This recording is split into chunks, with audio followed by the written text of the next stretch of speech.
यूँ तो भगवान श्री राम की प्राण प्रतिष्ठा के बाद अयोध्या में लगातार भगवान श्री राम से जुड़ी कथाएं और भागवत और तमाम यज्ञ होते रहे, लेकिन अयोध्या में आज शिव पुराण सुनाने के लिए अंकित त्रिवेदी जी आए हैं, जो कि इंदौर से आए हुए हैं। तो आइए हम उनसे बात करते हैं, जानते हैं भगवान श्री राम की नगरी में उनको शिव पुराण सुनाने का क्या मंतव्य, उनके साथ कौन कौन लोग हैं और किस मंतव्यों के साथ वो अयोध्या आने के लिए संकल्पित हैं। महाराज जी बहुत बहुत स्वागत है। धन्यवाद आपका बहुत बहुत। महाराज जी, अयोध्या में भगवान राम को शिव पुराण सुना रहे हैं, किन मंतव्यों से? ऐसा कहा है हमारे शास्त्रों में कि बाबा भोलेनाथ को सबसे प्रिय यदि कुछ संसार में विषय है तो वह है राम जी की कथा। और ठीक उसी प्रकार राम जी को सबसे प्रिय है तो वह है भगवान भोलेनाथ का चरित्र। तो हमने 6 वर्ष पूर्व बाबा भोलेनाथ की नगरी काशी में राम कथा सुनाई थी। तभी से मन में संकल्प था कि अयोध्या में राम जी को बाबा भोलेनाथ की गाथा सुनाना है। फिर कोरोना महामारी लग गई तो वो टलता और हो सकता है कि भाई कोई भाग्य में ऐसा इस वर्ष में कथा कहना था कि राम जी की प्रतिष्ठा भी इसी वर्ष हुई है और ये वर्ष अब समापन की ओर है। 1 वर्ष 22 जनवरी को पूरा हो जाएगा। तो इसी में हमको ये सौभाग्य प्राप्त हुआ है कि अयोध्या नगरी में हम 100 लगभग यात्री हमारे साथ रहते हैं, जो सब सीनियर सिटीजन हैं। तो उनके साथ बाबा भोलेनाथ की कथा हम राम जी को यहाँ पर सुना रहे हैं, क्योंकि यहाँ तो कण कण में जिस प्रकार ब्रज में भगवान कृष्ण व्याप्त है, उसी प्रकार अयोध्या की प्रत्येक रज में प्रत्येक कण में राम जी व्याप्त है। तो हम चाहे किसी भी भवन में बैठ करके कथा कहें, निश्चित राम जी सुन रहे हैं, क्योंकि हर घर में ठाकुर जी की सेवा प्राचीन काल में होती आई है। तो बस यही भावना है कि जिस प्रकार भगवान भोलेनाथ को राम कथा सुनाई, उसी प्रकार राम जी को शिव जी की गाथा सुना रहे हैं, ताकि वो सबसे प्रिय है उनको राम शिव कथा। जो आप शिव कथा सुना रहे हैं, ये शिव पुराण पे ही टोटल होती है क्या? इसके अलग भी? मेरे कहने का तात्पर्य ये है, भगवान भोलेनाथ से जुड़ी सारी चीजें क्या शिव पुराण में संग्रहित है, कि उसके अलावा भी भगवान भोलेनाथ का चरित्र और भी जगह वर्णन है, या वो कथाएं उसमें वर्णित है? भगवान भोलेनाथ का जो चरित्र है वो शिव पुराण मुख्य विशेष इसलिए है, जिससे भगवान कृष्ण के चरित्र के लिए भागवत कथा है, देवी जी के लिए देवी भागवत है।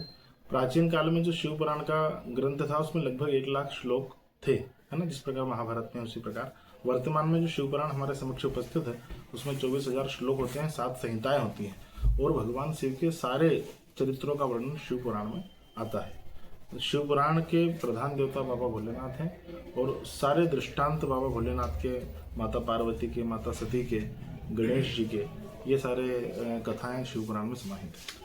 शिव पुराण में कथा से पहले भगवान भोलेनाथ के तमाम दिनचर्याएं सिखाई गई हैं, बताई गई किस तरह आप जीवन में उसको अंकित कीजिए, किस तरह रहिए, किस तरह उठना बैठना आदि चीजों पर जी।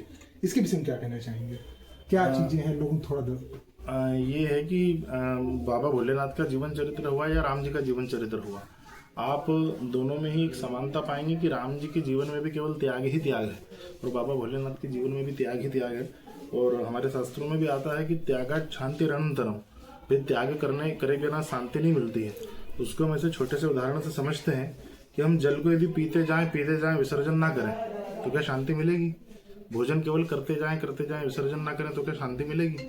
आजकल का युवा या आज का कोई भी मानव, उसको केवल एक ही उसकी वृत्ति हो गई है कि संग्रह वृत्ति, लोग केवल कोई भी चीज का एकत्रीकरण करना, बस उसको इकट्ठा, जैसे पैसा हो इकट्ठा करते जाओ, प्रॉपर्टी हो इकट्ठे करते जाओ, उससे लाभ नहीं होने वाला है।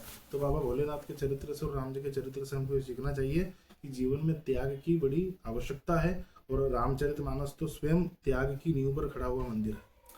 शिव पुराण के अनुसार श्री शिवाय नमस्तुभ्यम सबसे बड़ा मंत्र माना जाता है, आपका क्या कहना है इस पे?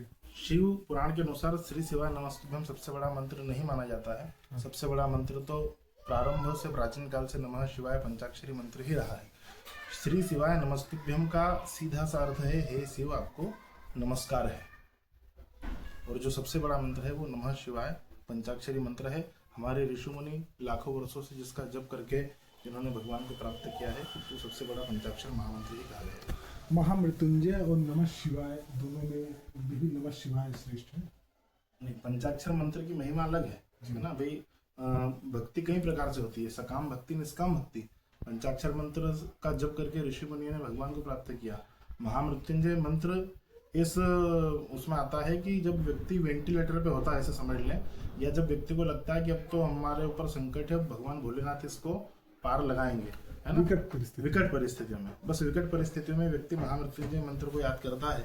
ये आपने देखा भी होगा। और हमारे पास भी जब महामृत्युंजय जप के लिए लोग आते हैं तो जब ऐसी स्थिति विकट बन जाती है तभी आते हैं, बाकी उनको महामृत्युंजय मंत्र की याद नहीं आती।